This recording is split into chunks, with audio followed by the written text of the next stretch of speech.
aí, pessoal, tudo bem com vocês? Estamos iniciando mais uma aula de língua portuguesa. Agora nós estamos na aula 165, certo? E aí, como que está aí os seus estudos? Estão levando a sério? Espero que sim, né, pessoal? Vamos lembrar, né? Você deve fazer as suas atividades, né, do Google Classroom. Quem está fazendo material impresso, continue, por favor. Já entregou suas atividades? Espero que sim, certo? Se não entregou, por gentileza, procure a sua escola, beleza? Vamos conhecer aqui os nossos objetivos. Então, nós vamos fazer a leitura, né, do nosso gênero textual causo. Vamos identificar o fato gerador, né, que deu origem ali ao nosso gênero, ao nosso causo. Localizar informações implícitas e explícitas. E vamos compreender a concordância verbal, de acordo com a norma padrão da nossa língua portuguesa, né? Então, norma padrão é o que nós consideramos correto de acordo com a regra, beleza? E os nossos conteúdos, o gênero discursivo, causo e a concordância verbal. Tranquilo? Eu estou aqui com a Viviana, beleza, Viviana? Então, obrigado por estar conosco, né? Fazendo parte da nossa aula, nos auxiliando. Vamos lá, então, para o nosso texto, pessoal. Vamos ver. Então, nós temos aqui o nosso caos. Olha o título lá, pessoal. O porco limpo. O que vocês esperam desse caos? Só pelo título.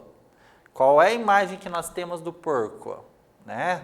Essa imagem, talvez ela não corresponda à realidade, né? Depois nós vamos descobrir algumas informações aí a respeito dos porquinhos, tá? Mas, fazendo a leitura aqui do nosso gênero textual, né?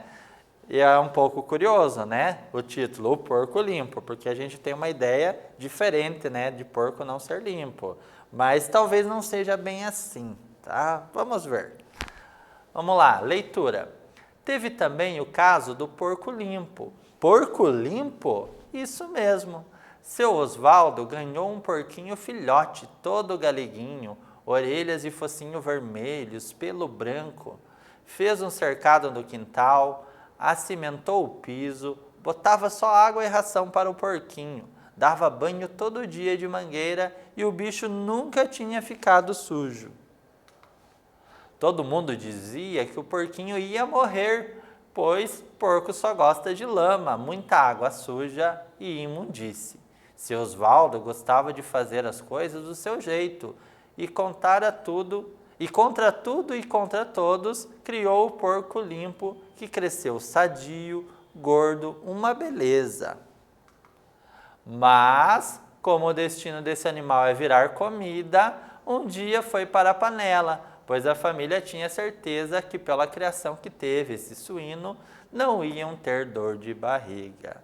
E aí, porco, né, pessoal, vocês sabem, né, que ele é utilizado em grande quantidade, né, para a carne, né? Então, se a gente vai lá no açougue, por exemplo, há muitas variedades ali, né, cortes ali relacionados a porco, beleza? Coitado do pobre porquinho, né, virou comida, mas o destino dele, né, nesse caso, foi, né, não era um animal de estimação, né? Em alguns casos nós temos pessoas que até tratam, né, porquinho, alguns outros animais como animais de estimação. Nessa família, ele já tinha um destino certo, embora ele fosse criado ali muito limpinho, né? Vocês perceberam? Foi legal, né? Eu percebi ali que foi uma questão legal ali, o cuidado ali, né, que o seu Osvaldo tinha ali com o seu porquinho. E vocês têm cuidado com o animalzinho de vocês, né? Seja ele um cãozinho, um gatinho ou qualquer outro, né? Uma calopsita, né? Qualquer animal ele merece ter os seus cuidados, né? Nós não podemos maltratar nenhum animal, beleza? Então agora a nossa atividade número 1. Observe o trecho e responda para mim. Qual é o fato gerador do nosso caso? Já voltamos.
Legal, pessoal. Vamos conferir então qual é o fato gerador do nosso caso? Você observou? Você conseguiu? Espero que sim, tá?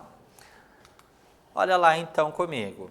O fato gerador é o curioso caso de um porco limpo, porque na maioria das vezes não é isso que nós vemos, tá?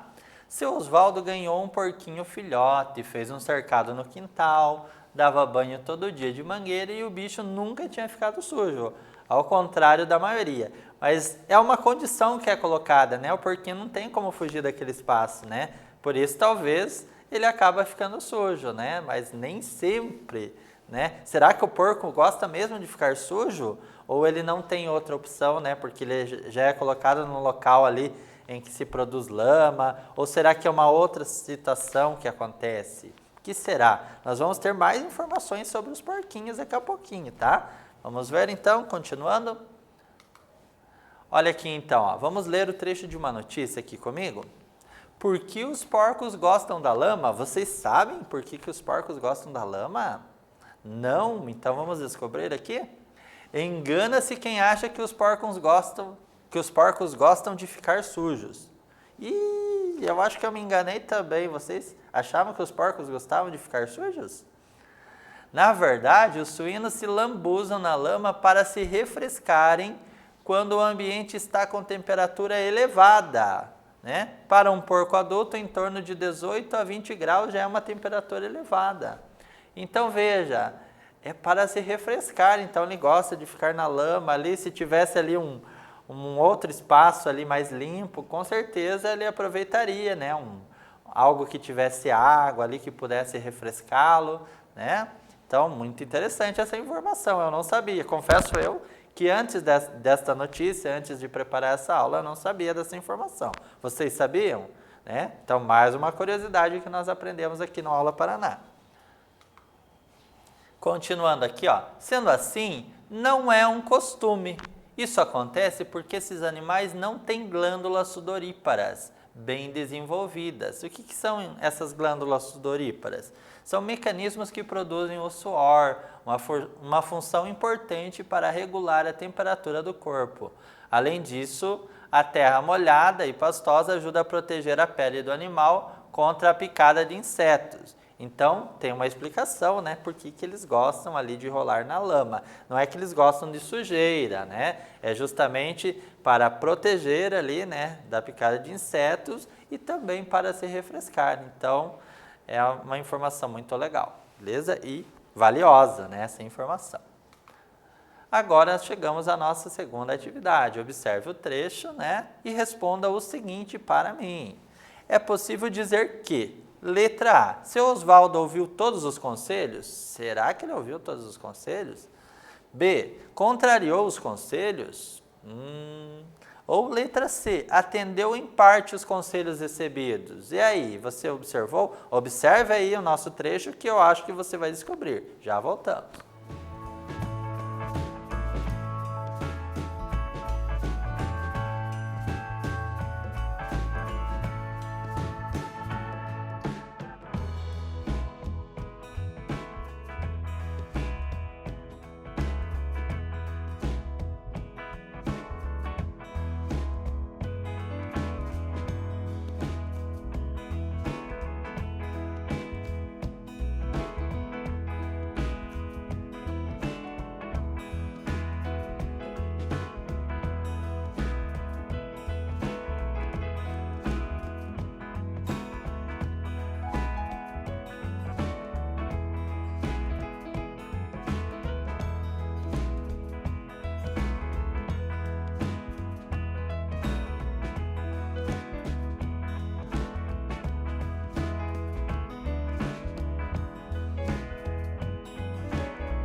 E aí, você descobriu a informação que eu pedi para você?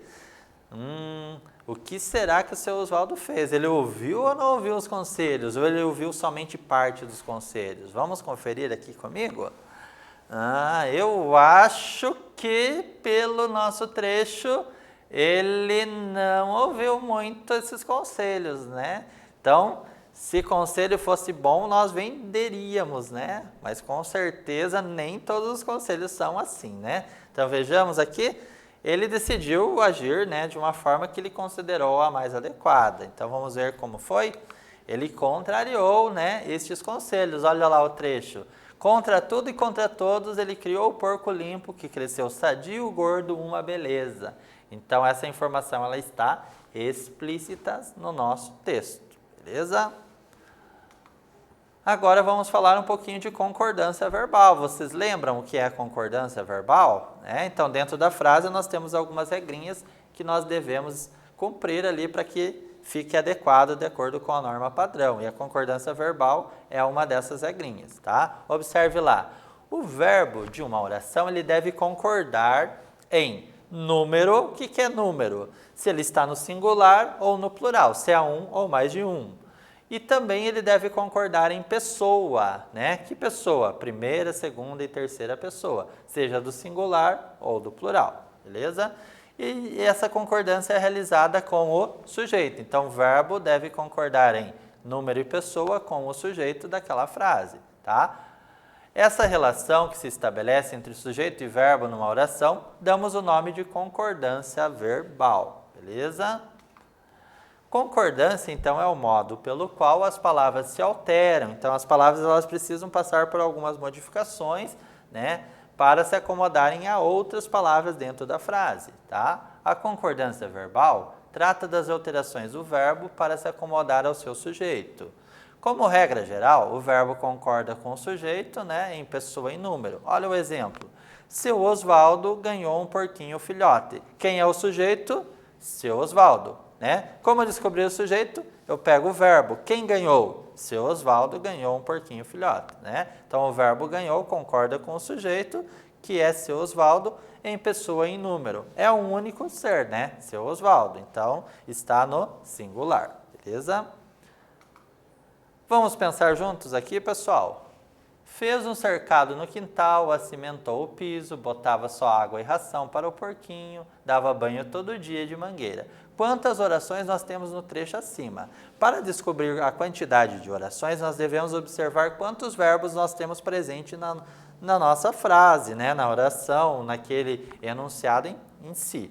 Então, observe lá, ó. Eu marquei ali, eu destaquei ali onde estão os verbos. Então, nós temos aqui 4 orações. Por quê? Porque nós temos 4 verbos presentes, certo? Então, observe lá. O verbo fez, acimentou, botava e dava. Beleza? Então, isso tudo forma uma oração. Cada verbo forma uma oração separadamente, tá? Oração é todo um enunciado que se organiza em torno do verbo. Essa informação é bem importante, principalmente lá no 7º ano, que vocês vão usar bastante essa questão, né? Sujeito, oração, predicado e tudo mais, beleza? Agora, a nossa terceira atividade. Acompanhe aqui, né, o nosso enunciado, né? Preste atenção no trecho e reescreva realizando a concordância verbal com a terceira pessoa do plural, tá? Faça as adaptações necessárias. Já retornamos.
Certo, pessoal? Vamos fazer a conferência, então, da reescrita?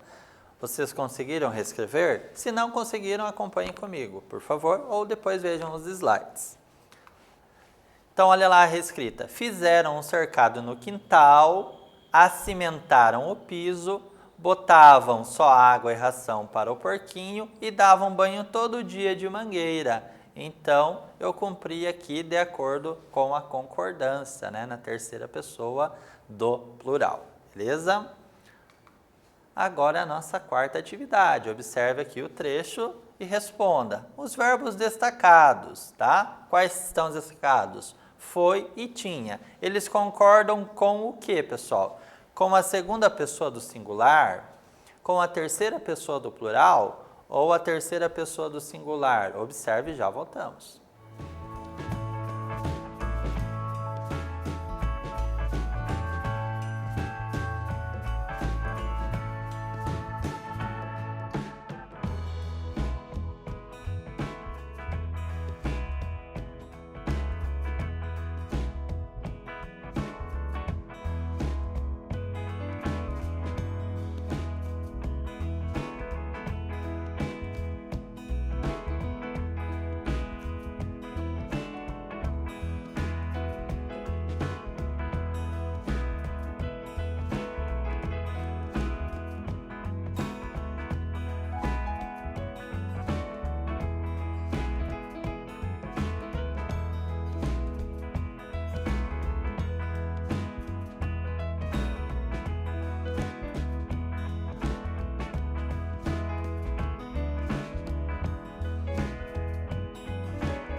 Legal, pessoal. Vamos conferir aqui, então. Então, os verbos destacados, eles concordam com a terceira pessoa do singular. Quem é a terceira pessoa do singular? Vamos observar. Eu, tu, ele. Então, ele é a terceira pessoa do singular. Então, ele faz a concordância. Por exemplo, ele foi para a panela. Ele tinha certeza, né? Então, é essa concordância que nós temos aqui. Beleza? Agora, o nosso quiz. Observe aqui comigo. Ganhamos um porquinho filhote, todo galeguinho, orelhas e focinho vermelhos, pelo branco. No trecho acima, o verbo concorda com o que, pessoal? Letra A, a primeira pessoa do singular. Letra B, a primeira pessoa do plural. Letra C, a segunda pessoa do singular. Ou letra D, a segunda pessoa do plural. E aí? Vocês sabem? Ganhamos. Pensa lá. Quem ganhamos, pessoal? Nós ganhamos. Nós é o quê? Primeira, segunda ou terceira pessoa? Ó, vamos ver? Eu, tu, ele. Primeira, segunda e terceira do singular. Nós, vós, eles. Então, nós é primeira pessoa do plural. Então, vamos conferir? Letra B. Primeira pessoa do plural é como se tivesse um nós na frente de ganhamos. Beleza? Muito bem, vamos resumir a nossa aula, né? Estamos chegando ao final. Fizemos a leitura do nosso causo, né, nosso gênero textual de hoje, identificamos o fato gerador deste causo, localizamos informações implícitas e explícitas e compreendemos a concordância verbal de acordo com a norma padrão da língua portuguesa, beleza? Muito obrigado, agradeço a todos que acompanharam a aula, continuem estudando, qualquer dúvida, por favor, leiam o material, né, leiam os slides ou retornem, né, a videoaula que está disponível no YouTube. Muito obrigado a todos e até a próxima.